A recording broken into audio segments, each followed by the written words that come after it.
ขอความนอบน้อมจงมีแก่พระรัตนตรัยคือคุณของพระพุทธเจ้าพระธรรมพระสงฆ์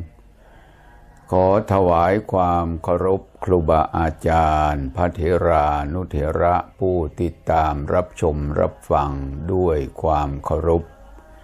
ขอความสุขความสวัสดีความเจริญในธรรมจงบังเกิดมีแก่บรรดาท่านสาธุชนทั้งหลาย